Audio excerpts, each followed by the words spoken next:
Hello friends, welcome to Bihar academy. मैं मोहम्मद तकबीर आलम स्वागत करता हूं बिहार एकेडमी के प्लेटफॉर्म में। आज हम लोग क्लास 10th का सोशल साइंस का कुछ क्वेश्चन जो है ना ऑब्जेक्टिव क्वेश्चन डिस्कशन करवाएंगे। आपको मालूम होगा हम लोग कई क्वेश्चन को जो है ना शुरुआत से डिस्कशन करवाते आ रहे हैं और ये हम लोगों का एक संकल्प रहेगा क्लास 10th का हर विषय का लगभग जो है ना 400 से लेकर के 500 विषय का हम क्या करेंगे डिस्कशन करवाएंगे।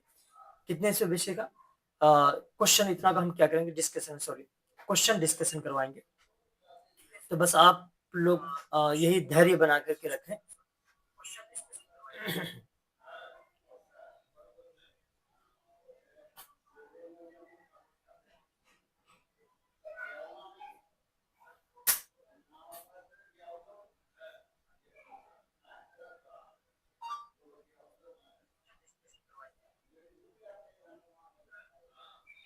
तो आवाज सब लोगों को जो है ना क्लियर पहुंच रहा होगा।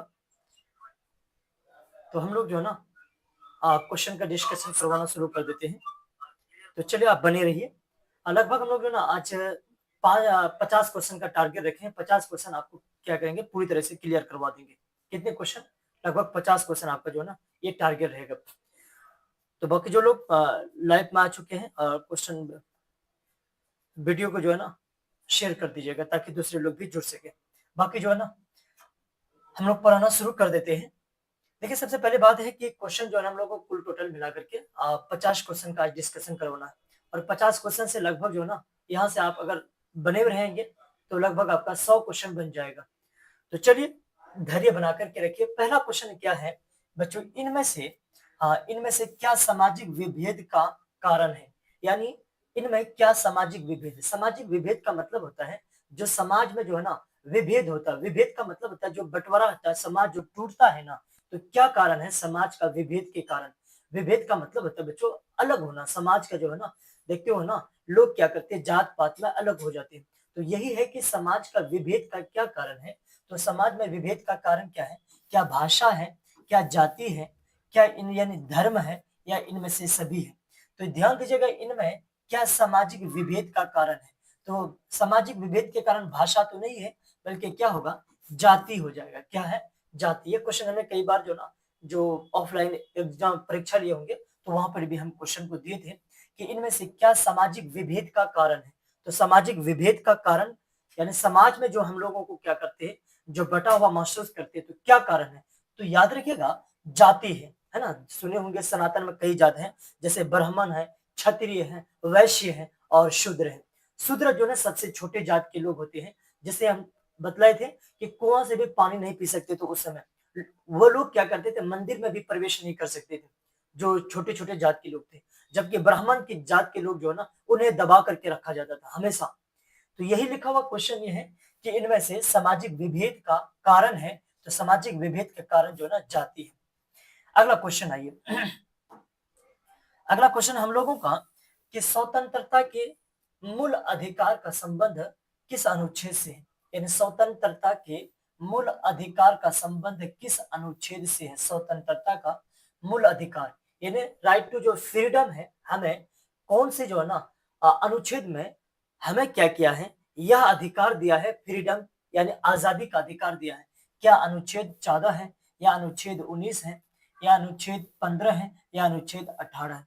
तो याद रखिएगा कौन सा अनुच्छेद है। तो स्वतंत्रता के मूल अधिकार का संबंध किस अनुच्छेद से है? तो अनुच्छेद 19 में हमें यह अधिकार देता है, हमें जो है ना बोलने की आजादी देती है, हमें जो है एक जगह से दूसरी जगह जाने की आजादी देती है। तो यही है स्वतंत्रता का अधिकार। स्वतंत्रता का मतलब होता है राइट टू फ्रीडम, यानी हमें जो है ना ये सब आजादी दी गई है। बोलने की आजादी, किसी भी सरकार के खिलाफ बोलने की आजादी, सभा या समूह करने की आजादी, एक जगह से दूसरी जगह जाने की आजादी, एक जगह से दूसरी जगह हम क्या कर सकते हैं रोजी यानी आजीविका की आजादी, आजीविका बोलते हैं रोजी रोटी की जो है ना आजादी दिया गया। कौन से अनुच्छेद में? अनुच्छेद 19 में। तो यही आप याद रखिएगा। अगला क्वेश्चन क्वेश्चन नंबर 3 है। क्वेश्चन नंबर 3 है कि इनमें से कहां सर्वप्रथम महिलाओं को वोट का अधिकार मिला? सर्वप्रथम जो है ना महिलाओं को कहां पर वोट का अधिकार मिला? क्या फ्रांस में मिला था, या रूस में मिला, या भारत में मिला है, या इंग्लैंड में मिला? तो इनमें कहां सर्वप्रथम महिला को वोट का अधिकार मिला था? तो सर्वप्रथम जब महिला को वोट का जो अधिकार मिला, तो याद रखिएगा कहां पर मिला, तो इंग्लैंड में मिला था। कब? 1918 ईस्वी को पहली बार जो है ना सर्वप्रथम महिलाओं को जो वोट का अधिकार मिला, वह है इंग्लैंड। कहां पर है? इंग्लैंड। 1918 ईस्वी को मिला था, ये याद रखिएगा। कब? 1918 ईस्वी को ये सबसे पहले महिलाओं को मत का अधिकार मिला था। भारत में आपको जानते होंगे कि भारत में जो है ना मत देने का अधिकार पहले 21 वर्ष था, लेकिन 21 वर्ष से घटा करके क्या किया है ना, 18 वर्ष कर दिया। अब भारत में जो भी लोग 18 वर्ष के हो गए हैं, तो आप क्या कर सकते हैं, मत दे सकते हैं, ये याद रखिए। तो यही क्वेश्चन है कि इनमें कहा सर्वप्रथम महिलाओं को वोट का अधिकार मिला, यानी तो ये याद रखिएगा इंग्लैंड है। कब मिला था? तो वह 1918 ईस्वी को मिला था, ये याद रखिएगा। अब नेक्स्ट क्वेश्चन हम लोगों का क्वेश्चन नंबर चौथा है। चौथा क्वेश्चन क्या है कि इनमें कौन पंचायत की व्यवस्थापिका है ना, इनमें कौन पंचायत की व्यवस्थापिका है? पंचायत की व्यवस्थापिका, ये याद रखिएगा। पंचायत की व्यवस्थापिका कौन है? क्या ग्राम सभा है, या ग्राम कचहरी है, या ग्राम रक्षा दल है, या इनमें से सभी है?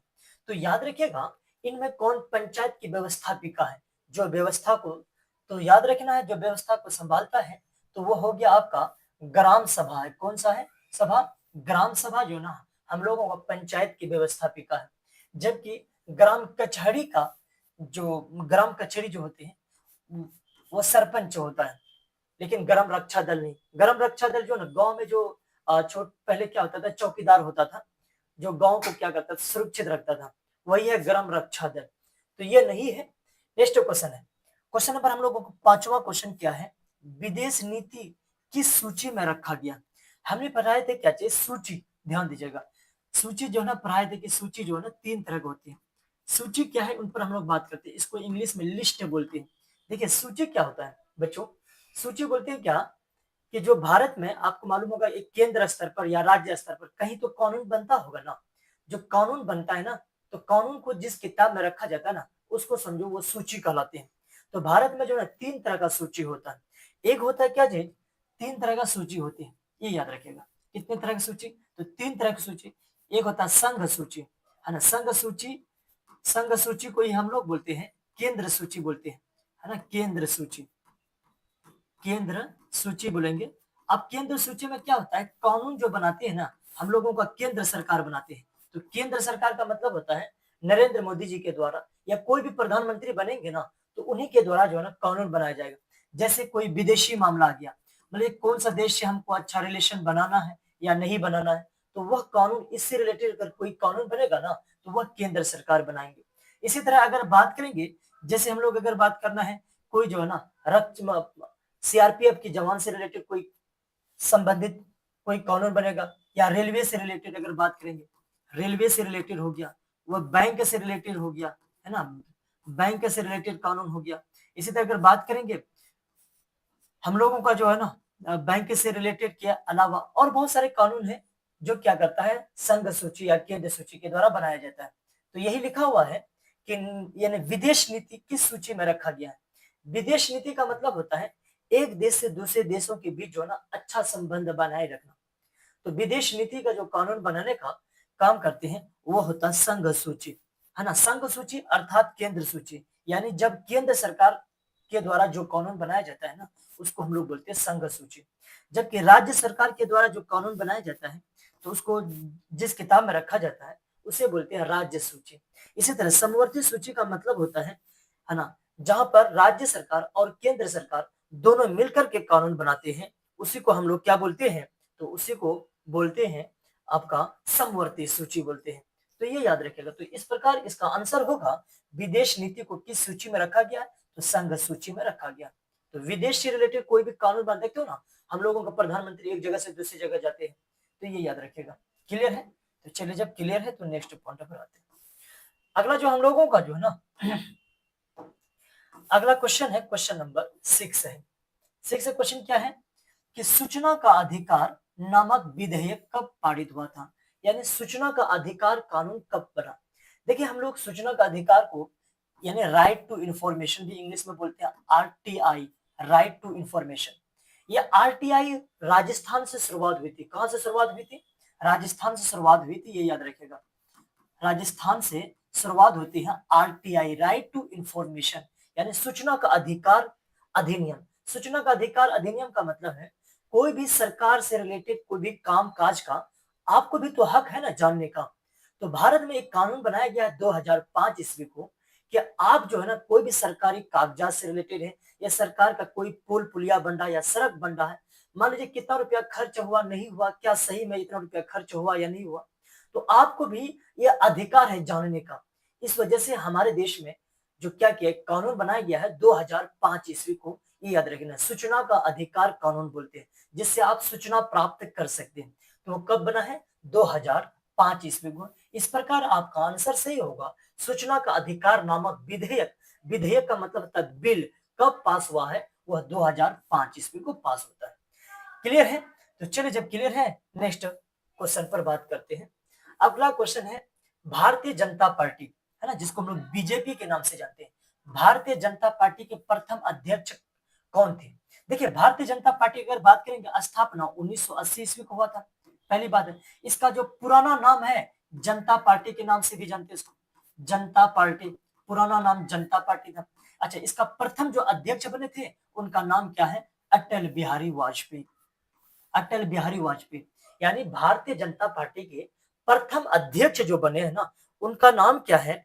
तो उनका नाम है यानी जनता पार्टी, भारतीय जनता पार्टी, ये याद रखिएगा। क्लियर है? तो चलिए, जब यहां समझ में आ गया है तो नेक्स्ट पॉइंट पर बात करते हैं।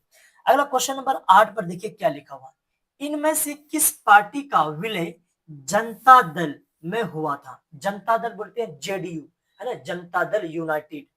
क्या समाजवादी पार्टी है, या समता पार्टी है, या राष्ट्रीय जनता दल है, या आपका लोक जनशक्ति पार्टी है? तो देखिए, आपका समाजवादी पार्टी, ये तो उत्तर प्रदेश में एसपी जो मुलायम सिंह के द्वारा शुरुआत की गई थी, पार्टी अभी अखिलेश यादव उन पार्टी के अध्यक्ष बने हुए। इसी तरह राष्ट्रीय जनता दल, राजद, जिसको हम लोग राजद यानी आरजेडी के नाम से जानते हैं, जो लालू यादव जी इसके अध्यक्ष हैं। इसके बाद लोक जनशक्ति पार्टी, जो रामविलास पासवान के द्वारा स्थापना किया गया था, वर्तमान समय में चिराग विलास पासवान उनका अध्यक्ष है।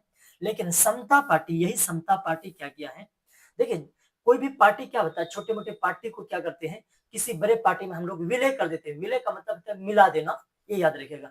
तो समता पार्टी ने क्या किया था, जनता पार्टी यानी जनता दल यूनाइटेड यानी जेडीयू में मिला दिया था। इसी को बोलते हैं विलय करना। विलय का मतलब मिला देना।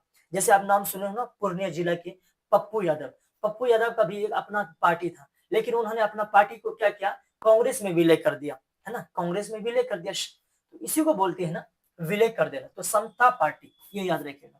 कौन सी पार्टी? समता पार्टी। चलिए, अब क्वेश्चन नंबर जो ना 9 नंबर का क्वेश्चन क्या है उनको जानिए। देखिए, 9 नंबर का क्वेश्चन है कि किस संवैधानिक संशोधन द्वारा संविधान की प्रस्तावना में धर्मनिरपेक्ष शब्द जोड़ा गया? इस वाला को क्वेश्चन जो है ना थोड़ा स्टैंडर्ड लेवल का क्वेश्चन है, उसको समझिए। देखिए, पहला है कि संवैधानिक संशोधन। संशोधन का मतलब होता है संविधान में जो हम लोग बदलाव करते हैं समय समय पर, संविधान में जो चेंजिंग लाते हैं उसको बोलते हैं संवैधानिक संशोधन बोलते हैं। संशोधन का मतलब ये होता है चेंजिंग करना, बदलाव लाना। इसके बाद संविधान की प्रस्तावना में, प्रस्तावना बोलते बच्चों, जैसे हम लोग प्रियम्बल पढ़ते हैं ना कि हम भारत के लोग भारत को एक संपूर्ण प्रभुत्व संपन्न समाजवादी पंथनिरपेक्ष लोकतंत्रात्मक गणराज्य बनाने के लिए तथा उसके समस्त नागरिकों को, ये पढ़ते हैं ना, ये जो हमारे प्रस्तावना है प्रियम्बल जिसको बोलते हैं। तो यही है कि प्रस्तावना में धर्मनिरपेक्ष शब्द कब जोड़ा गया? धर्मनिरपेक्ष का मतलब होते हैं अर्थात भारत का कोई जो है ना राष्ट्र धर्म नहीं, यानी जहां पर सभी धर्म को बराबर अधिकार दिया जाता है, जहां पर सभी धर्म को बराबर अधिकार दिया जाता है, ये याद रखिएगा, उसी को हम लोग क्या बोलते हैं? धर्मनिरपेक्ष। तो भारत एक क्या है? धर्मनिरपेक्ष देश है। भारत का कोई भी राष्ट्र धर्म नहीं, ना हिंदू या ना सनातन है, ना इस्लाम है, ना बौद्ध है, तो हर धर्म को बराबर अधिकार दिया है। तो ये धर्मनिरपेक्ष शब्द को कब जोड़ा गया? तो याद रखना है 42वां संविधान संशोधन, याद रखिए 42वां संविधान संशोधन 1976 ईस्वी को, है ना, 42वां संविधान संशोधन 1976 ही है, इसको थोड़ा क्लियर कर लीजिएगा। 42वां संविधान संशोधन 1976। इसी तरह जो है 44वां संविधान संशोधन 1978 ईस्वी को होता है। ये संविधान संशोधन क्या होता है कि समय समय पर जो है ना संविधान में चेंजिंग लाना जरूरी होता है। आप देखे होंगे कोई भी चीज का है तो उसको अपडेट करना जरूरी होता है, ये याद रखिएगा।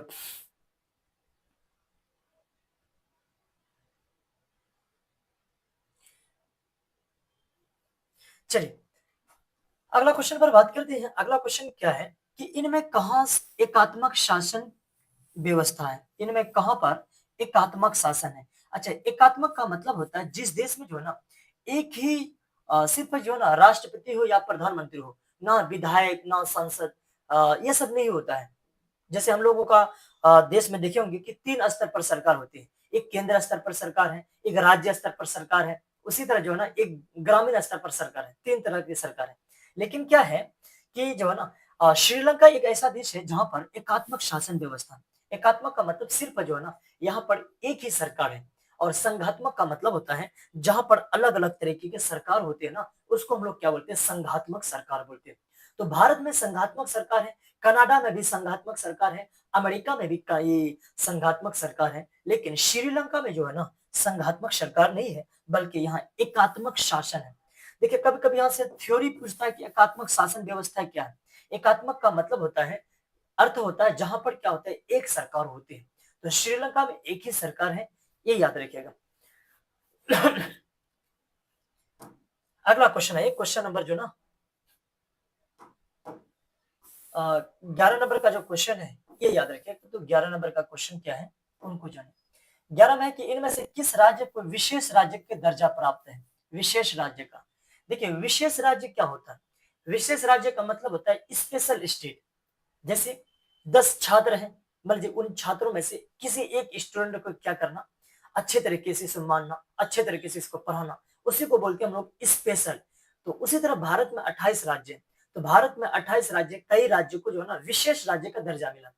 अच्छा, विशेष राज्य का दर्जा जिस राज्य को मिल जाता है ना, वहां पर केंद्र सरकार अर्थात जो देश के प्रधानमंत्री होते हैं उस राज्य में अधिक से अधिक रुपया खर्च करते हैं। जैसे एज एग्जाम्पल में बात करेंगे, जो बिहार को अगर मान लेते हैं कि 50 रुपया देगा, तो जहां विशेष राज्य का दर्जा मिला हुआ तो उस राज्य को डायरेक्ट क्या करता है 80 से 100 रुपया देता है। तो इस हिसाब से आप समझ सकते हैं कितना फायदा होता है विशेष राज्य का दर्जा प्राप्त करने से। तो विशेष राज्य का दर्जा जो है ना आपको अरुणाचल प्रदेश में मिला हुआ, कौन सा राज्य है, अरुणाचल प्रदेश। और याद रखिएगा विशेष राज्य का दर्जा वैसे राज्यों को ही दिया जाता है जो पहाड़ी इलाका में है, जो जंगली है, जहां अलग अलग जनजाति के लोग रहते हैं। तो अरुणाचल प्रदेश को क्या है विशेष राज्य का दर्जा प्राप्त है। क्लियर है। देखिए ये सब क्वेश्चन को भूलिएगा नहीं, और बार बार आने वाला ये सब क्वेश्चन है। नेक्स्ट क्वेश्चन है, केंद्र में पहली बार गैर कांग्रेसी सरकार का गठन किसकी अध्यक्षता में होती है। केंद्र में पहली बार गैर कांग्रेस सरकार। अच्छा, गैर कांग्रेस सरकार क्या बोलते हैं, गैर कांग्रेस से मुराद ये है जो न कांग्रेस से ना हो। गैर कांग्रेस से मुराद यही है जो कांग्रेस से ना हो, समझ बात को। तो भारत में पहली बार जो जनता पार्टी अर्थात भारतीय जनता पार्टी बाद में बना है, यानी जनता पार्टी की जो सरकार बनती है वह 1977 ईस्वी को बनते हैं। कौन बनता है तो याद रखिएगा मोरारजी देसाई। क्या नाम है बच्चों, मोरारजी देसाई जो है ना केंद्र में पहली बार गैर कांग्रेस सरकार बनाते हैं। कब बनाते हैं, 1977 ईस्वी को बनाते हैं। क्लियर है, तो ये याद रखिएगा। तो यही क्वेश्चन दिया है कि केंद्र में पहली बार गैर कांग्रेस सरकार का गठन किसकी अध्यक्षता में होगी। तो मोरारजी देसाई की अध्यक्षता में हुई, या अटल बिहारी वाजपेयी की अध्यक्षता में हुई, या वीपी सिंह की अध्यक्षता में, या इंद्र कुमार गुजराल की। तो याद रखिएगा किसकी अध्यक्षता में, मोरारजी देसाई की अध्यक्षता में केंद्र में पहली बार, केंद्र का मतलब होता है देश लेवल में पहली बार किन की सरकार बनती है, तो गैर कांग्रेस सरकार बनती है। वो भी कौन सी सरकार, तो याद रखिएगा मोरारजी देसाई जी सरकार में आते हैं। क्लियर है।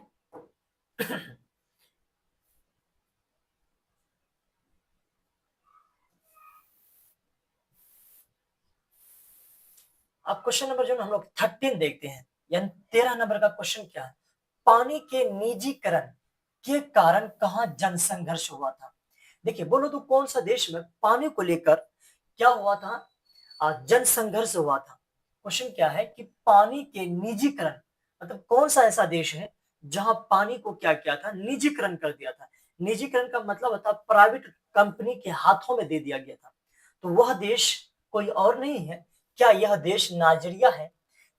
ये बी में है बोलिविया है, सी में श्रीलंका है, डी में वेस्ट इंडीज है। तो कौन सा देश है जहां पानी के निजीकरण के कारण वहां जनसंघर्ष हुआ था? तो जनसंघर्ष कहां हुआ था? तो याद रखिएगा वह देश है बोलिविया। कौन सा देश है? बोलिविया। यही बोलिविया में पानी को लेकर के, क्योंकि बोलिविया की जो सरकार थी ना, पानी को क्या क्या था, जितने भी पानी है याद रखिएगा वो पानी को प्राइवेट कर दिया था। यानी सरकार के हाथों में जो था उनसे हटा करके प्राइवेट कंपनी के हाथों में दे दिया था, जिस वजह से पानी की मांग जो ना ज्यादा हो गया, और मांग होने के बाद इनकी जो है ना रेट बढ़ा दिया गया। तो इस हिसाब से आपको याद रखेगा बोलिविया में पानी को लेकर के क्या हुआ था, जन संघर्ष हुआ था। क्लियर है? अब क्वेश्चन नंबर हम लोगों का जो 14 नंबर का क्वेश्चन क्या है उनको ध्यान दीजिए। 14 नंबर का जो क्वेश्चन है बच्चों क्या है, संविधान सभा का गठन कब हुआ था? बोलो संविधान सभा का गठन कब होता है? मालूम है किसी को? क्या 1946 ईस्वी को संविधान सभा का गठन हुआ, या 1947 ईस्वी को, या 1950 ईस्वी को, या 1948 ईस्वी को? देखिए संविधान सभा का गठन मतलब संविधान सभा का गठन का मतलब संविधान सभा की पहली बैठक कब होती है? तो याद रखिएगा संविधान सभा की जो बैठक होती है 1946 ईस्वी को होती है। कब संविधान सभा का गठन? 1946 ईस्वी को होता है। क्लियर है? चलिए जब यहाँ से क्लियर है तो हम लोग आगे बढ़ते। संविधान सभा का जो गठन है तो वह 1946 ईस्वी को किया गया है। कब है? 1946 ईस्वी को संविधान सभा का गठन किया गया था। क्लियर है? आपको मालूम होगा कि भारत में जो संविधान सभा बनना शुरू हुआ था, देखिए पहली बार जो 9 दिसंबर 1946 ईस्वी को हम लोग पढ़ाए थे कि 9 दिसंबर 1946 ईस्वी को संविधान सभा की एक अस्थायी बैठक हुई थी। इस अस्थायी बैठक में डॉक्टर सच्चिदानंद सिन्हा को अस्थायी अध्यक्ष चुना गया। बाद में क्या होता है, 11 दिसंबर 1946 ईस्वी को संविधान सभा की अस्थायी बैठक होती है। इस बैठक में क्या होता है, डॉक्टर राजेंद्र प्रसाद को अस्थायी अध्यक्ष चुना गया। इस प्रकार अगर सवाल पूछा जाएगा कि संविधान सभा का अध्यक्ष कौन है, तो डॉक्टर राजेंद्र प्रसाद जो ना हमेशा के लिए वहां के अध्यक्ष बने रहे संविधान का, जब तक संविधान बनकर तैयार ना हो गया। तो इसके बाद 13 दिसंबर 1946 ईस्वी को पंडित जवाहरलाल नेहरू जी के द्वारा संविधान में क्या किया था, प्रस्तावना पेश किया गया, लेकिन उन्हें अस्वीकार कर दिया गया था। तो ये अभी हम लोग संविधान पढ़ा रहे नहीं, तो कल जब संविधान पढ़ाएंगे ना तो कल आप 7 बजे जुड़ने ना भूलेंगे, क्योंकि यहाँ पॉलिटिकल साइंस का पूरी तरीके से जितने भी क्वेश्चन आने का चांसेस रहेगा उस क्वेश्चन को हम लोग क्या करेंगे, डिस्कशन करवाएंगे, है ना, आउट ऑफ क्वेश्चन रहेगा। इसके बाद देखिए अगला क्वेश्चन क्या है। अगला क्वेश्चन हम लोगों को जो है ना 15 नंबर का क्वेश्चन है। बिहार में, है ना, बिहार पंचायती राज अधिनियम 2006 के अनुसार महिलाओं के कितने प्रतिशत क्या होता है ना, महिलाओं को जो है ना कितने प्रतिशत आरक्षण मिलता है?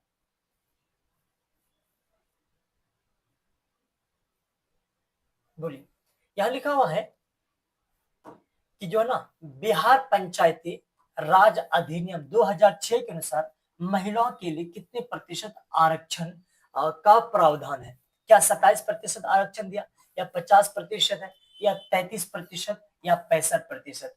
तो बोलिए तो देखिए भारत में क्या क्या है, पंचायती राज अधिनियम, पंचायती राज अधिनियम। बोलो एक क्वेश्चन हम आपको देते हैं। बोलो भारत में पहली बार पंचायती राज व्यवस्था की शुरुआत कौन से राज्य में की गई थी और कब की गई थी? यह हम आपको क्वेश्चन दे रहे हैं, आप कमेंट बॉक्स में कमेंट कीजिए। जब तक हम इसका आंसर दे रहे हैं, क्या 50% या 33%? देखिए 33% जो है केंद्र सरकार के द्वारा महिलाओं को केंद्र में क्या किया है, केंद्र का मतलब होता है देश लेवल में 33% आरक्षण दिया है। जबकि बिहार में क्या हमारे नीतीश कुमार जी ने 50% आरक्षण दिया।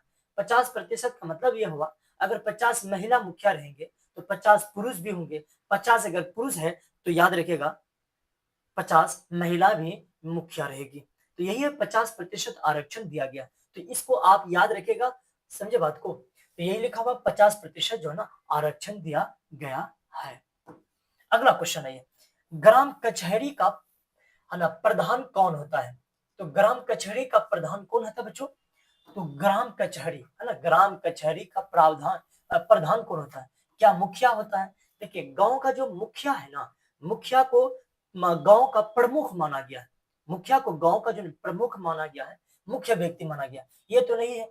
क्या सरपंच है, या पंचायत सचिव है, या पंच है? तो ग्राम कचहरी का जो ना प्रधान किसे कहा गया है? सरपंच को कहा गया। किसे कहा गया? सरपंच। अच्छा, एक बात और याद रखिएगा, गांव में जो है ना, चाहे मुखिया हो, मेंबर हो, जिला परिषद हो, सरपंच हो, समिति हो, ये सब बनने के लिए कम से कम 18 वर्ष का होना आवश्यक है।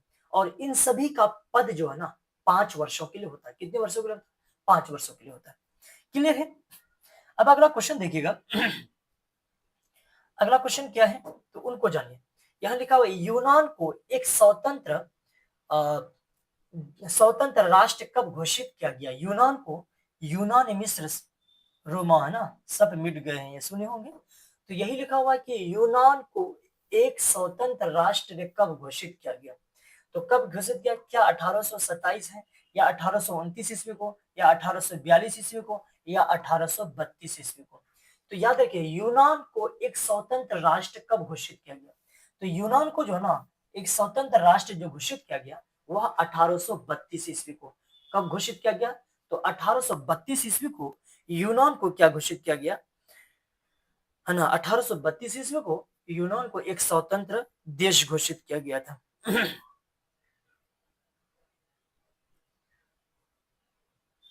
क्लियर है? चलिए, क्लियर है तो अच्छी बात है भाई। थोड़ा सा रब्बान कौन रब्बान है जी, बार बार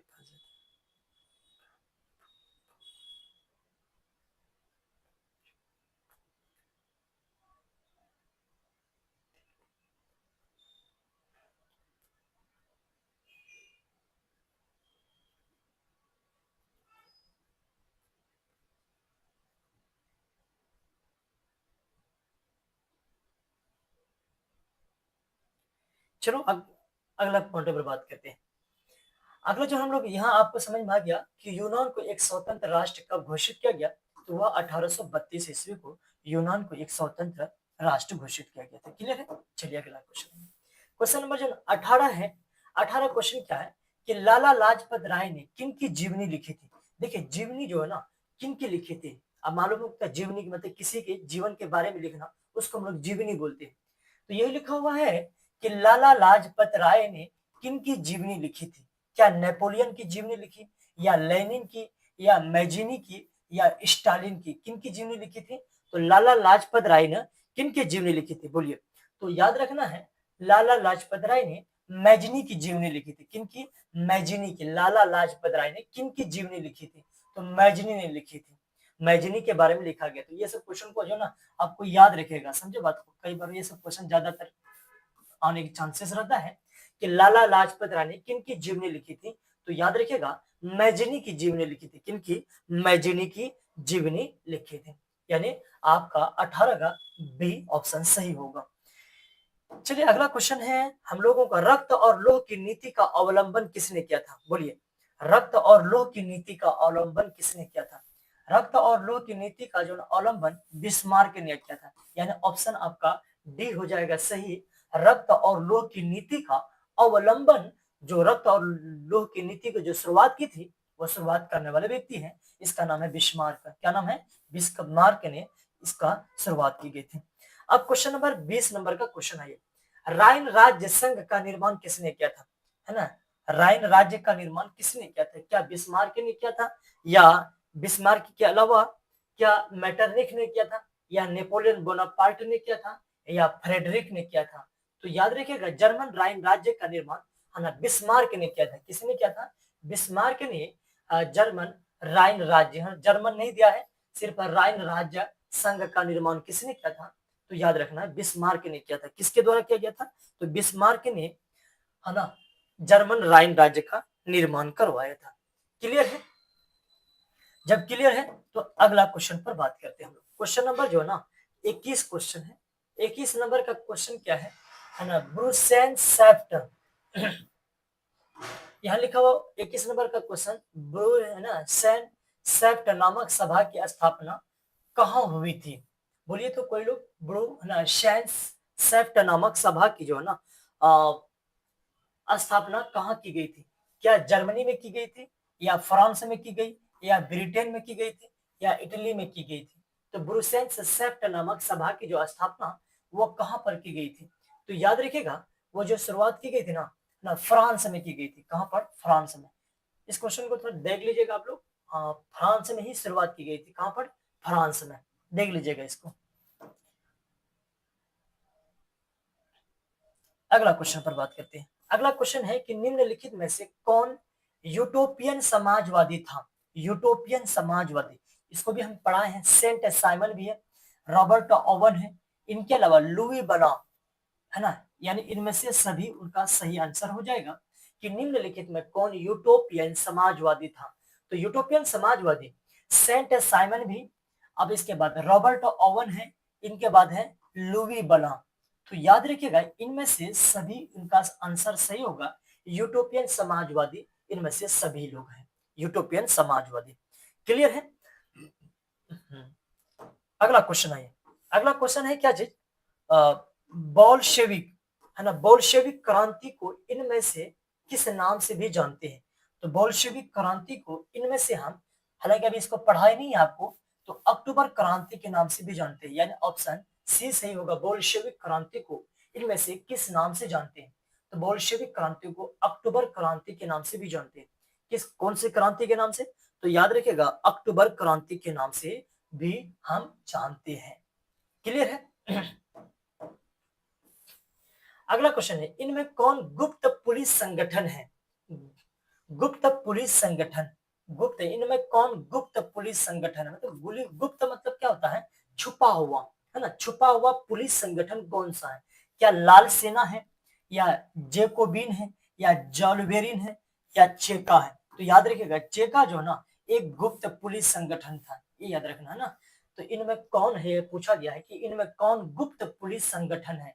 तो गुप्त पुलिस संगठन जो ना आपका चेका जो है वो आपका सही होगा। देखिए ये सब क्वेश्चन को जो है ना आप अवश्य देखिए, ऐसा क्वेश्चन जो ना आपको फिर नहीं मिलेगा। यहाँ हर तरह का क्वेश्चन हम लोग लेकर के आ रहे हैं, ये ऑफलाइन में इतना असंभव हो जाएगा। इसलिए यहाँ पर हम लोग जब शुरुआत किए हैं, आप बने रहिए, समझे बात को। हाँ थोड़ा सा आपको मालूम होगा कि थोड़ा धुंधलाई दिखाई देता है, ऐसा नहीं है कि जो ना क्लियर रूप से नहीं दिखाई देता है। तो ये बेवकूफी का हद होता है। तो बस यहाँ आप इधर से उधर जो है ना कमेंट करने लग रहे हैं। ऐसे कमेंट करने वाले इंसान जो है हमेशा जो है ना तबाह बर्बाद रहता है, हमेशा यहाँ से हटा हुआ रहता है दुनिया से। सिर्फ जो है ना गाली गलौज ही जिंदगी में इसका है, और अच्छा जिंदगी में उसका आएगा ही नहीं, क्योंकि उनका तमीज ही है, संस्कार यही सिखाया गया है। आओ तो पढ़ने के लिए बैठ करके पढ़ो। आप मोबाइल चलाने के समय भी, पढ़ने के वक्त भी जो है ना इस तरह का कमेंट करते हो, कहीं ना कहीं आप जो है ना बहुत ही नीचे जाने वाले हो। ऊपर तो नहीं जाओगे, नीचे ही जाने वाले हो। इसलिए कम से कम समझो इस बात को। हाँ कमेंट करो, पॉजिटिव कमेंट करो। कमेंट करने से जो है ना फायदा तो हम ही को है, लेकिन जो है ना पॉजिटिव कमेंट कीजिए, ये फायदा रहेगा। तो यही है। अगला क्वेश्चन है ये क्वेश्चन नंबर जो है ना 25 है कि नरोत्तम सिंहानुक ने राजनीति से कब संन्यास ले लिया था? नरोत्तम सिंहानुक ने राजनीति से कब संन्यास ले लिया था? तो राजनीति से जो संन्यास ले लिया था ना, तो कभी कभी देखते हो ना कोई क्रिकेटर संन्यास ले लेता है, तो उसी तरह एक व्यक्ति, हालांकि इसको हम अभी पढ़ाई नहीं है ऑफलाइन में, कि नरोत्तम सिंहानुक राजनीति से संन्यास कब ले लिया था? तो 1975 ईस्वी को वह क्या करता है? संन्यास ले लेता है। कब लेता है संन्यास? तो 1975 ईस्वी को वह संन्यास ले लेते हैं। क्वेश्चन नंबर 26 में लोग बात करते हैं। 26 में क्या, भारत में, है ना, भारत में रेलवे की शुरुआत किसके शासन काल में हुआ? भारत में रेलवे की शुरुआत, आपको मालूम होगा भारत में रेलवे की शुरुआत 1853 ईस्वी को हुआ था। और उस समय जो अंग्रेज थे ना, उस अंग्रेज का नाम था लॉर्ड डलहौजी। क्या नाम था? लॉर्ड डलहौजी। और भारत में पहली बार जो ट्रेन चलाया गया था ना, तो याद रखना है 1853 ईस्वी को चला गया था। लगभग कितना किलोमीटर?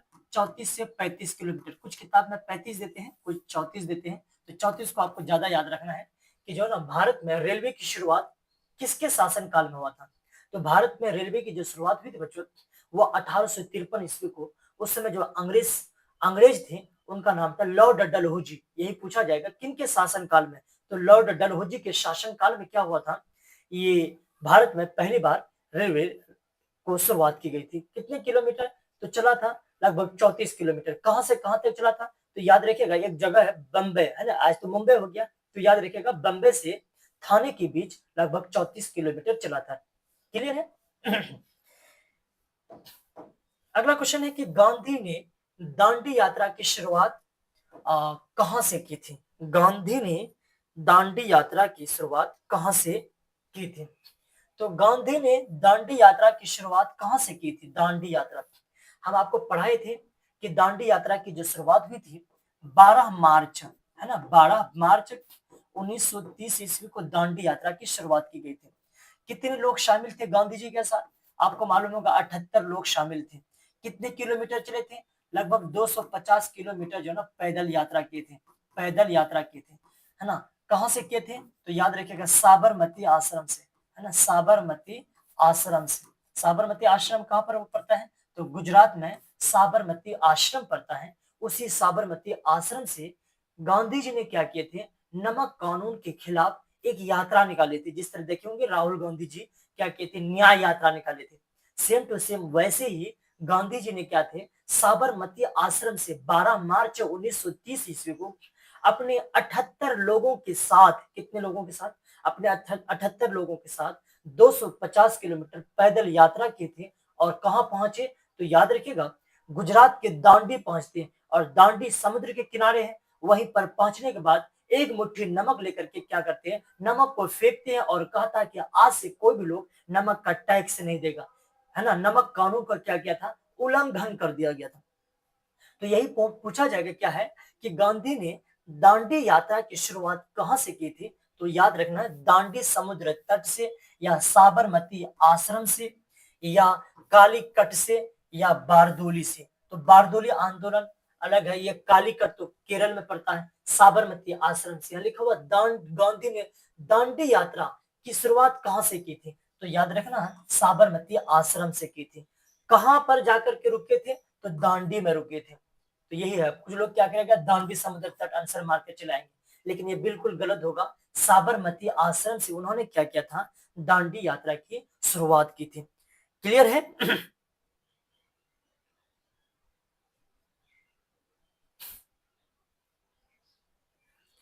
चलिए अब अगला क्वेश्चन आते हैं। नेक्स्ट क्वेश्चन क्या है उन पर बात करेंगे। 27 नंबर के बाद जो ना 28 नंबर जो क्वेश्चन हम लोगों का, यह क्वेश्चन कौन सा क्वेश्चन है? तो यहाँ लिखा है स्वराज पार्टी का प्रथम सम्मेलन कहाँ हुआ था?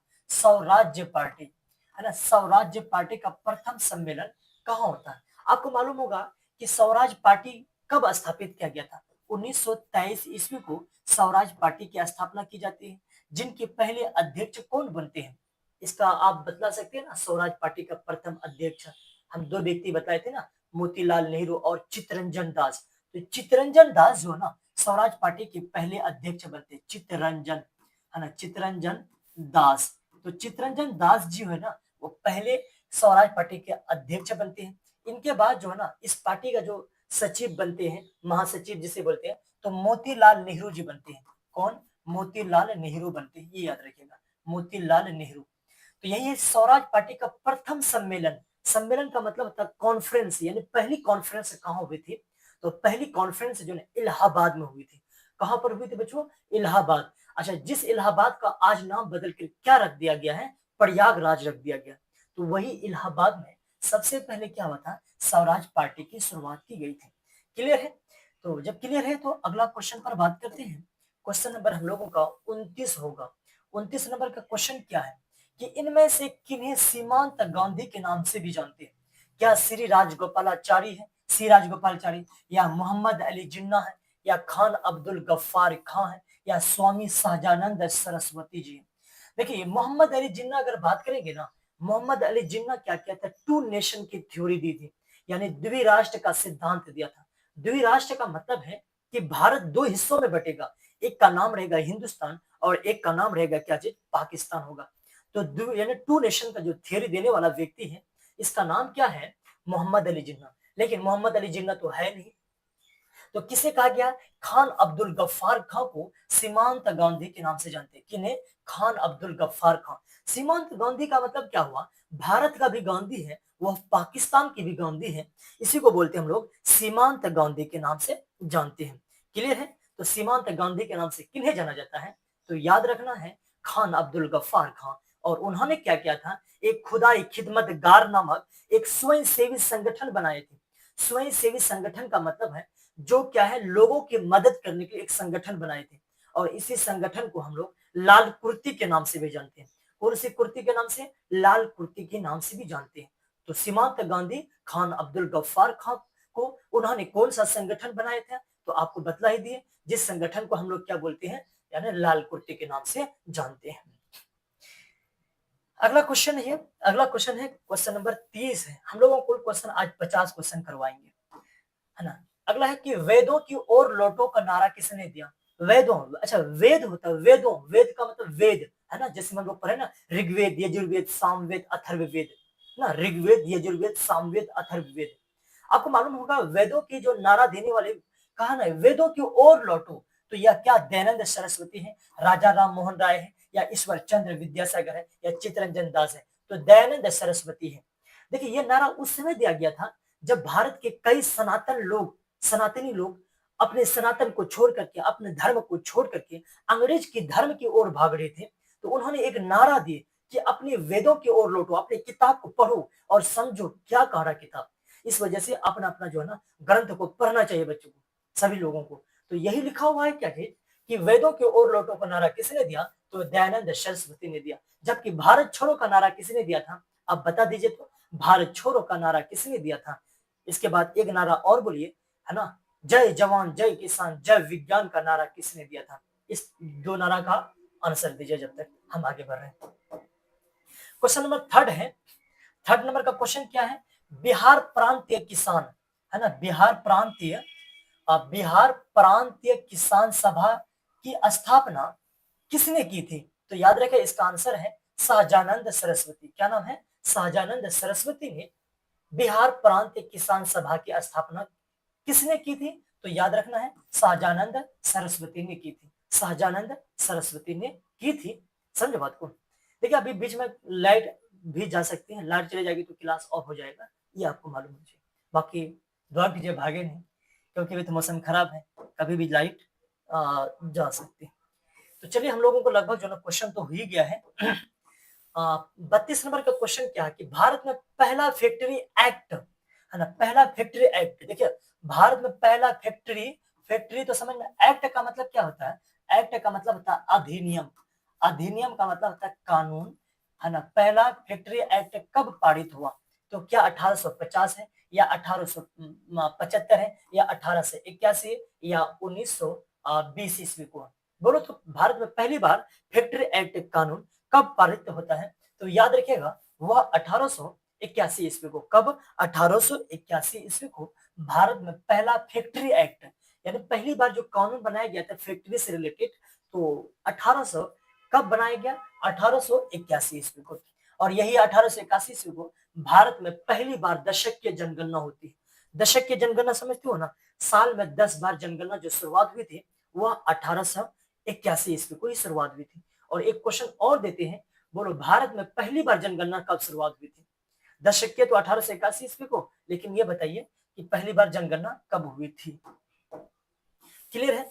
नेक्स्ट क्वेश्चन है, ब्रिटिश संसद के किस अधिनियम ने भारत में व्यापार पर ईस्ट इंडिया कंपनी के एकाधिकार को समाप्त कर दिया? यानी ब्रिटिश संसद के किस अधिनियम ने भारत में व्यापार पर ईस्ट इंडिया कंपनी का एकाधिकार को समाप्त कर दिया? यानी ईस्ट इंडिया कंपनी जो ना, आपको मालूम होगा 1600 ईस्वी को इसकी स्थापना होती है। कहा कि भारत में अब व्यापार नहीं करना है, क्योंकि भारत में जो अंग्रेज रहा वही व्यापार करेंगे। कौन सा? विनियमन अधिनियम, या पिट से इंडिया एक्ट, या 1813 की चार्टर अधिनियम, या इल्बर्ट बिल? तो याद रखिएगा 1813 के जो है ना चार्टर अधिनियम है, उसी अधिनियम में भारत ने क्या किया था, सॉरी अंग्रेजों ने ईस्ट इंडिया कंपनी पर क्या करता है, बैन लगा देते हैं। तो क्लियर है? यानी 33 का आपका कौन सा आंसर सही होगा? सी सही होगा। क्लियर? चलिए अब अगला क्वेश्चन आते हैं। क्वेश्चन नंबर जो है ना 34 है, city of Bombay improvement trust की स्थापना के पीछे इनमें क्या कारण था? City of Bombay improvement trust की स्थापना के पीछे इनमें क्या कारण था? क्या प्लेग की बीमारी के कारण था, या नस्ल विभाजन था, या सामाजिक क्रांति, या आर्थिक क्रांति? तो याद रखिएगा प्लेग महामारी थी। City of Bombay improvement trust की स्थापना के पीछे इनमें जो कारण था प्लेग की बीमारी। प्लेग जो एक महामारी है यही महामारी फैलने के कारण क्या होता है, एक ट्रस्ट बनती है, city of Bombay improvement trust. Trust एक संगठन होता है जहां जरूरतमंद लोगों को क्या करता है, मदद किया जाता है। क्लियर है? तो अगला क्वेश्चन है ये, सोम प्रकाश साप्ताहिक पत्रिका प्रकाशन किसने किया? एक पत्र है सोम प्रकाश साप्ताहिक पत्रिका का प्रकाशन किसने किया? तो इस पत्र का प्रकाशन करने वाले जो व्यक्ति है, तो उनका नाम क्या है? क्या केशवानंद केशव चंद्र है, या भारतेंदु हरिश्चंद्र है, या ईश्वर चंद्र विद्यासागर है? तो कौन सा आंसर आपका हिसाब से सही हो रहा है? तो इस आंसर जो है ना, ईश्वर चंद्र विद्यासागर। कौन है? ईश्वर चंद्र विद्यासागर। सोम प्रकाश साप्ताहिक, यानी सप्ताह में एक बार ये पत्र का प्रकाश निकलता था, जिसका नाम था सोम प्रकाश साप्ताहिक पत्रिका। देखिए यहाँ आप जो ना भाग्य नहीं पढ़ लीजिए, क्या पता हम नहीं लिखा है, लेकिन यही क्वेश्चन आपका फंस जाएगा। यकीन मानो हम क्या करेंगे, लगभग जो ना एक एक विषय का, जैसे हिस्ट्री है तो हिस्ट्री का लगभग जो ना 300 से 400 क्वेश्चन ऑब्जेक्टिव करवाएंगे। ज्योग्राफी है तो ज्योग्राफी का 300 से 400 क्वेश्चन, यानी हर विषय का लगभग क्वेश्चन जो ना ऑब्जेक्टिव जितना भी हो सके हम करवाएंगे, जब तक आपका एग्जाम ना हो जाए। और एग्जाम के जाते जाते तक हम क्या करेंगे, क्वेश्चन का डिस्कशन करवाएंगे, ताकि आपका एक क्वेश्चन ना छूटे। और हम लोगों का संकल्प है, लक्ष्य है 450, है ना? 450 नंबर क्या लाएंगे कि नहीं लाएंगे? तो लाएंगे तो लिखे यहाँ पर कमेंट पर, यस सर लाएंगे मेरा 450 जो है। तो 450 तभी आ सकता है जब आप एक लक्ष्य लेंगे और लक्ष्य को लेकर के चलेंगे, एक जो है ना कंसंट्रेट होकर, और एक अपना रणनीति बनाना होगा पढ़ने का, कि किस तरफ पढ़ना होगा, नहीं पढ़ना होगा। हर सब्जेक्ट को प्रतिदिन पढ़ना होगा। हम बार बार यही बोल रहे हैं कि लगभग 14 से 15 लाख स्टूडेंट आपके जो ना परीक्षा में बैठेंगे। एक दिन अगर पढ़ाई आपका नागा हुआ, लाखों लाख स्टूडेंट के नीचे चले जाएंगे। तो इसी भीड़ में आपको क्या करना होगा, आगे बढ़ना होगा। तो पढ़ाई जो है ना मन से करना पड़ेगा, चाहे किसी भी सेक्टर में, कोई भी क्षेत्र में हो, आपको हर जगह पर मेहनत मांगता है। बगैर मेहनत से इस दुनिया में होने वाला कुछ नहीं है, ये याद रखिएगा। हर जगह पर चोरी करने के लिए भी जो ना प्लानिंग करना पड़ता है, मेहनत करना पड़ता है, तभी चोरी कर पाते हैं इंसान। इस चोरी को प्लानिंग जो है ना लगभग 10 दिन 20 दिन महीनों का जिसका क्या करता है, मेहनत रहता है, सालों का मेहनत रहता है, तब लोग क्या करते हैं, चोरी करते हैं, है कि नहीं? तो हर चीज में मेहनत है। बाकी आपको तो चोरी नहीं करना है, पढ़ाई करना है। अभी तो आपको यही एक मौका है, पिताजी भी भेजे हैं शहर में रहने के लिए, या कहीं पर भी रह रहे, तो एक बार आप क्या कीजिए, पिता और माता की आंखों के आंसू को देखते हुए आप पढ़ाई कीजिए, ताकि आप जो है ना बेहतर से बेहतर आगे बढ़ सके। तो यही क्वेश्चन है कि सोम प्रकाश साप्ताहिक पत्रिका का प्रकाशन किसने किया था? इसका नाम है ईश्वर चंद्र विद्यासागर। क्या नाम है? ईश्वर चंद्र विद्यासागर। अगला क्वेश्चन है, न्यू इंडिया समाचार पत्र को किसने शुरू किया था? न्यू इंडिया समाचार पत्र का प्रकाशन किसने किया था? न्यू इंडिया समाचार पत्र का प्रकाशन किसने किया था? तो याद रखिएगा एनी बेसेंट। कौन सा बेसेंट है? Annie Besant. अच्छा, एनी बेसेंट जो है ना क्या की थी? एनी बेसेंट, ये याद रखिएगा। एनी बेसेंट है ना, न्यू इंडिया समाचार पत्र का प्रकाशन की थी। न्यू इंडिया, यही एनी बेसेंट जो कांग्रेस की पहली जो है ना महिला अध्यक्ष बनी थी, और ये विदेश की महिला थी। लेकिन सवाल पूछा जाए कि भारत की पहली जो है ना महिला कांग्रेस की अध्यक्ष कौन बनी थी, जो भारत की थी, तो उनका नाम क्या है? आप इस कमेंट बॉक्स में कमेंट कीजिए कि भारत की प्रथम भारत की महिला कांग्रेस अध्यक्ष कौन बनी थी, है ना? तो आप इसका जवाब दीजिए, जब तक हम आपके जवाब का प्रतीक्षा करते हैं। क्लियर है? क्वेश्चन नंबर नेक्स्ट है 37 में है कि रेशम मार्ग, है ना? कौन सा मार्ग? रेशम मार्ग। एक मार्ग, इसका नाम है रेशम मार्ग। कहाँ से प्रारंभ होता है? क्या भारत से होता है, या ईरान से होता है, या इराक से होता है, या चीन से होता है? तो याद रखिएगा चीन से ना एक रेशम मार्ग बनाया गया है। रेशम मार्ग का जो प्रारंभ होता है वह चीन से होता है। कहां से होता है? चीन से होता है, ये याद रखिएगा। कहां से बच्चों?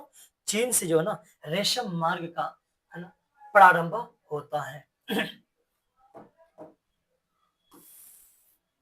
अब 38वां नंबर का क्वेश्चन देखिए, 38 में क्या क्वेश्चन है, तो उनको ध्यान दीजिए। इन देशों में कौन प्राकृतिक संसाधनों के अत्यंत विपणन है, मतलब प्राकृतिक संसाधनों से भरा पड़ा हुआ है, तो वह देश कौन हो गया? चीन है।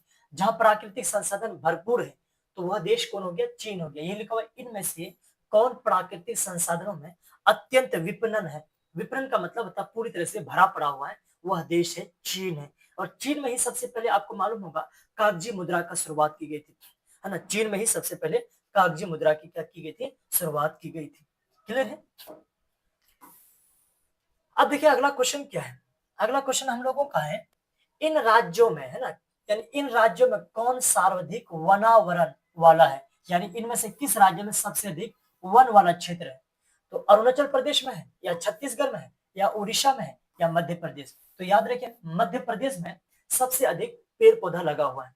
कहां पर है, मध्य प्रदेश में सबसे अधिक वनावरण है। देखिए वनावरण क्वेश्चन देखो कैसा पूछा है, अब लोग कोई फंस जाएंगे। हमने क्या किया, यहाँ पर टाइपिंग करवा दी है कि इनमें से किस राज्य में सबसे अधिक वन क्षेत्र है। तो आपका मध्य प्रदेश है। कहां पर है, मध्य प्रदेश। और याद रखिए यही मध्य प्रदेश में सबसे अधिक जो है ना पेड़ पौधा भी है, और वहां पर जो है ना पार्क जो है ना सबसे ज्यादा मध्य प्रदेश में ही गया है। चलिए अगला क्वेश्चन आइए। अगला क्वेश्चन है रोहिला राष्ट्रीय उद्यान। कौन सा उद्यान, रोहिला राष्ट्रीय उद्यान कहाँ स्थित है। रोहिला राष्ट्रीय उद्यान, जैसे हम लोग बोले ना जिम कॉर्बेट राष्ट्रीय उद्यान, नाम सुने हो ना, सुंदरवन राष्ट्रीय उद्यान, संजय गांधी राष्ट्रीय उद्यान, उद्यान को बोलते हैं हम लोग पार्क। तो ये कहाँ पर है, क्या महाराष्ट्र में है, या पश्चिम बंगाल में है, या उड़ीसा में है, या हिमाचल प्रदेश में, कहाँ पर है। तो याद रखिए हिमाचल प्रदेश। हिमाचल प्रदेश की राजधानी शिमला है, और वही हिमाचल प्रदेश में क्या है, रोहिला राष्ट्रीय उद्यान है। ये क्वेश्चन को पूछा हुआ, कई बार पूछा हुआ, ये याद रखिएगा। रोहिला राष्ट्रीय उद्यान कहाँ पर है, तो हिमाचल प्रदेश में रोहिला राष्ट्रीय उद्यान है। कहां पर है राष्ट्रीय उद्यान, तो याद रखना है रोहिला राष्ट्रीय उद्यान हिमाचल प्रदेश में। अगला ये यहां लिखा हुआ सागर सम्राट। सागर सम्राट क्या है, तो सागर सम्राट क्या एक बांध है, या बंदरगाह है, या अपतटीय तेल रिग है, या इनमें से कोई नहीं। तो याद रखना तेल वाला क्षेत्र है, अपतटीय तेल रिग है। रिग का मतलब जो है ना बांध जैसा बना हुआ है, गोला टाइप जो है ना पाइप जैसे बना हुआ रहता है, उसी को बोलते हैं रिग, है ना, रिंग होता है। तो अपतटीय यानी तट के किनारे जो एक क्षेत्र जगह का नाम है, बंबई में पड़ता है ये सागर सम्राट। तो अपतटीय तेल वाले क्षेत्र है। क्लियर है, तेल वाले क्षेत्र है। अगला क्वेश्चन आइए। नेक्स्ट क्वेश्चन हम लोगों का जो है ना 42वां नंबर का क्वेश्चन है, बस और 8 क्वेश्चन है, इसके बाद हम क्लास को ऑफ करेंगे। देखिए रूस के सहयोग से किस परमाणु विद्युत गिरी का निर्माण किया गया था। रूस के सहयोग से किस परमाणु विद्युत गिरी का निर्माण किया गया था। हम परमाणु विद्युत गिरी कम से कम 6-7 परमाणु विद्युत गिरी बतलाए थे। इसका आंसर आप खुद ब खुद दे सकते हैं, लेकिन हम तब फिर भी सजेशन दे देते हैं। क्या काकरापारा परमाणु विद्युत गिरी है, या केगा परमाणु विद्युत गिरी है, या कल्पक्कम परमाणु विद्युत गिरी है, या है ना कडन कुलम परमाणु विद्युत गिरी है ना, कडन कुलम परमाणु विद्युत गिरी। तो यही इसका आंसर होता है। रूस के सहयोग से किस परमाणु विद्युत गिरी का निर्माण किया गया था, तो इसका नाम है कुडन कुलम परमाणु विद्युत गिरी। कुडन कुलम परमाणु विद्युत गिरी, वही विद्युत गिरी की जो शुरुआत की गई थी रूस के सहयोग से शुरुआत की गई थी। किनके सहयोग से बच्चों, रूस के सहयोग से शुरुआत की गई थी। क्लियर है। अगला क्वेश्चन आते हैं। अगला क्वेश्चन हम लोगों का तीसरा 43वां नंबर का क्वेश्चन है। 43वां नंबर का क्वेश्चन है कि इनमें से किस से सुनहरा रेशा कहा जाता है। सुनहरा रेशा किसे कहा जाता है, क्या कपास को कहा जाता है, या रेशम को कहा जाता है, या सन को कहा जाता है, या जूट को कहा जाता है। तो याद रखिएगा जूट को जो है ना, जूट का मतलब तपट सन यानी पटवा जिसे बोलते हैं। तो इसी पटवा को जो है ना यानी सुनहरा रेशा के नाम से जानते हैं। कौन से रेशा, सुनहरा रेशा के नाम से हम लोग जानते हैं। अगला क्वेश्चन आइए, निम्नलिखित में से किसी अंगोरा ऊन प्राप्त किया जाता है। अंगोरा ऊन, देखिए एक ऊन होता है सबसे अच्छा क्वालिटी का ऊन होता है, जिससे कीमती कीमती कपड़ा बनाया जाता है। अभी जैसे गर्मी ठंडी आने वाली है ना, उस ठंडे में इसका जो ना प्रयोग करते हैं। बहुत महंगा होता है, नॉर्मल लोग तो खरीद नहीं पाते हैं, हम जैसे लोग तो खरीद ही नहीं पाएगा जल्दी से, महंगा होता है थोड़ा। एक है बकरी का, क्या खरगोश का, या भेड़ से, या ऊंट से। तो याद रखिएगा अंगोरा ऊन जो होता है ना ये खरगोश से है। खरगोश जो व्हाइट कलर का जो होता है ना उसका अंगोरा ऊन होता है, तो ये खरगोश से निकलता है। अब बोलो खरगोश तो ऐसे जल्दी मिलता नहीं, लेकिन उन इसमें भी छोटा छोटा बाल होता है। जब इसे निकालेगा तो निकालने में तो कम मात्रा में निकलता है, तो कितना महंगा हो सकता है आप ऐसे ही अंदाजा लगा सकते हैं। अगला क्वेश्चन है, क्वेश्चन नंबर हम लोगों का 45 है। 45 नंबर का क्वेश्चन क्या है कि भारत में लौह इस्पात का पहला कारखाना स्थापित किया गया था? यानी भारत में पहली बार लोहा इस्पात कारखाना की स्थापना कब की गई थी? तो कहाँ की गई थी? क्या तमिलनाडु में है, या ऑप्शन बी में पश्चिम बंगाल में है, या झारखंड में है, या कर्नाटक में? तो कहां पर भारत में पहली बार लौह इस्पात का पहला कारखाना कहां स्थापित किया गया था? तो याद रखिएगा, झारखंड में। झारखंड में सुने हो ना, जमशेदपुर टाटा लौह इस्पात कारखाना। जमशेदपुर टाटा लौह इस्पात कारखाना 1907 ईस्वी को स्थापना की गई थी। जमशेदपुर टाटा लौह इस्पात कारखाना 1907 ईस्वी को स्थापना की गई थी। उसी 1907 ईस्वी को भारत में पहली बार ये झारखंड में स्थापना की गई थी। और ये झारखंड पहले अपना ही भारत का हिस्सा था। तो कमेंट में ये बतला दीजिए कि झारखंड जो है ना, बिहार से कब अलग होता है? भारत का हिस्सा था, सॉरी, बिहार का हिस्सा था, तो बिहार से कब अलग होता है झारखंड? तो इसको आप लिखिए, तो कमेंट कीजिए कब अलग होता है। हम लोग को क्वेश्चन जो है 46वां नंबर का क्वेश्चन है। तो 46 नंबर का क्वेश्चन क्या बच्चों, कि भोपाल त्रासदी में किस गैस का रिसाव हुआ था? बोलो, भोपाल में कौन सा गैस का रिसाव हुआ था? क्या कार्बन मोनोऑक्साइड था, या सल्फर डाइऑक्साइड है, या मिथाइल आइसोसाइनाइड है, या इनमें से सभी है? तो आप इसका आंसर जो है खुद दीजिए, हम नहीं देंगे आंसर। क्वेश्चन क्या है कि भोपाल त्रासदी में किस गैस का रिसाव हुआ था?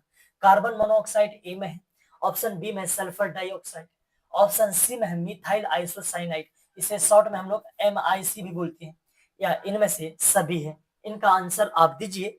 हम इन आपका क्या कर रहे हैं, प्रतीक्षा कर रहे हैं इसका आंसर क्या होगा, सही हो।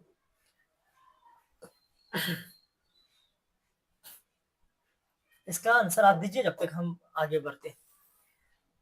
अगला क्वेश्चन है, क्वेश्चन जो ना, भारत का सबसे लंबा राष्ट्रीय मार्ग कौन है? भारत का सबसे लंबा राष्ट्रीय राजमार्ग कौन है? तो भारत का सबसे लंबा राष्ट्रीय राजमार्ग क्या NH1 है? NH का फुल फॉर्म होता है national highway number 1, national highway number 44, national highway number 4, या नेशनल हाईवे 30? तो कौन सा है नेशनल हाईवे 44? पहले इसको हम लोग नेशनल हाईवे 7 के नाम से जानते थे, 7 के नाम से। लेकिन आज क्या है, उसे हम लोग नेशनल हाईवे 44 यानी 44 के नाम से जानते हैं, जो भारत का सबसे बड़ा हाईवे है। तो भारत का सबसे बड़ा जो हाईवे है, इसका नाम क्या है? तो नेशनल हाईवे यानी 44 भारत का सबसे बड़ा राष्ट्रीय राजमार्ग है। क्लियर है?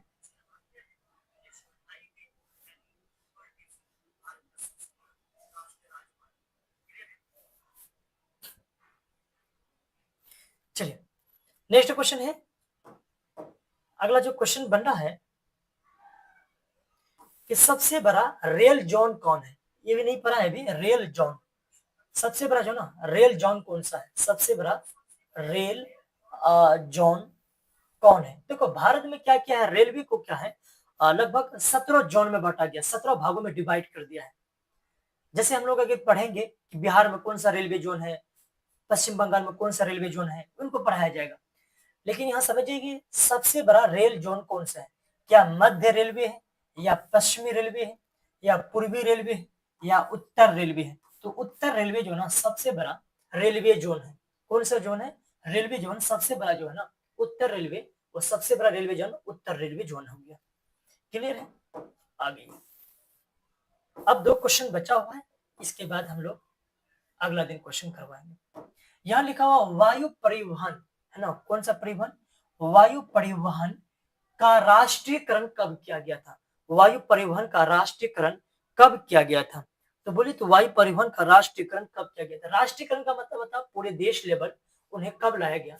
आपको मालूम होगा, वायु परिवहन की जो शुरुआत होती है हम लोगों का 1911 ईस्वी को, लेकिन उसे राष्ट्रीयकरण जो है ना 1953 ईस्वी को कर दिया जाता है।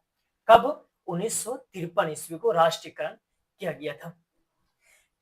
अगला क्वेश्चन आइए, अगला और अंतिम क्वेश्चन है, इसके बाद जो ना बचा हुआ क्वेश्चन नेक्स्ट डे को लेंगे। अच्छा, सदिया से धुबरी तक कौन राष्ट्रीय राजमार्ग है? सदिया से धुबरी तक कौन सा राष्ट्रीय जलमार्ग है? जलमार्ग, जलमार्ग का मतलब जो पानी के जो जहाज चलता है ना, तो एक जगह सदिया पड़ता है, एक है धुबरी, है ना। सदिया से धुबरी, धुबरी जो है ना असम में पड़ता है। जैसे सदिया जो है ना शायद उत्तर प्रदेश में या पश्चिम बंगाल में, क्लियर नहीं, इसको क्लियर कर लीजिएगा। उत्तर प्रदेश में होगा, है ना। जहां तक हम सत्य है, यानी सदिया से धुबरी तक कौन राष्ट्रीय जलमार्ग है? तो कौन सा जलमार्ग जो है सदिया से धुबरी तक जाती है? तो राष्ट्रीय जलमार्ग नंबर 2, राष्ट्रीय जलमार्ग नंबर 2 है सदिया से धुबरी। ये भी क्वेश्चन आपका पूछा हुआ क्वेश्चन है, एक बार नहीं कई बार पूछा हुआ क्वेश्चन है। अगला क्वेश्चन है ये, और एक क्वेश्चन है उनको भी क्लियर कर ही देते हैं, एक दो क्वेश्चन। यहां लिखा हुआ कि फाल्टा विशेष आर्थिक क्षेत्र कहाँ है? फाल्टा विशेष आर्थिक क्षेत्र उत्तर प्रदेश में है, या महाराष्ट्र में, या गुजरात में हो गया, या पश्चिम बंगाल में। तो फाल्टा विशेष आर्थिक क्षेत्र कहां पर है? तो पश्चिम बंगाल में फाल्टा विशेष आर्थिक क्षेत्र है। कहां पर? पश्चिम बंगाल पर। क्लियर है, पश्चिम बंगाल में ही जो है ना फाल्टा विशेष आर्थिक क्षेत्र है। बाकी जो नाम ये सब क्वेश्चन को ना नेक्स्ट डे को करवाएंगे। यहां से हम कुल टोटल आपको 51 क्वेश्चन करवाएं। यकीन मानिए इस 51 को ऐसे ही पढ़ते चलिए, कोई दिन, आज तो शुरुआत है, पहला दिन है, नहीं तो आएंगे तो डायरेक्ट हर दिन जो ना 80 ऐसे क्वेश्चन जो ना आपको ऑब्जेक्टिव करवाते चलेंगे। बाकी आप लोगों से यही निवेदन है, वीडियो को जो ना जो भी दोस्त है, दोस्त अहबाब है, कोई भी जो गांव से बिलोंग कर रहा है, कहीं से भी बिलोंग कर रहा है, उनको वीडियो को जो है ना शेयर कर दीजिएगा, और कहने के लिए कहिए सब्सक्राइब कर देगा, ताकि जो है ना हम मोटिवेट हो सके और आपके लिए बेहतर से बेहतर जो है ना कर सके। तो चलिए आज हम लोग यहीं तक रखते हैं, बाकी मिलेंगे शाम को 7 बजे के करीब में। देखिए 7 बजे के करीब कौन सा टॉपिक पढ़ाएंगे, आपको 1 घंटा पहले ही मैसेज कर देंगे। चलो आज यहीं तक रखते हैं। जय हिंद, जय भारत, जय बिहार। धन्यवाद।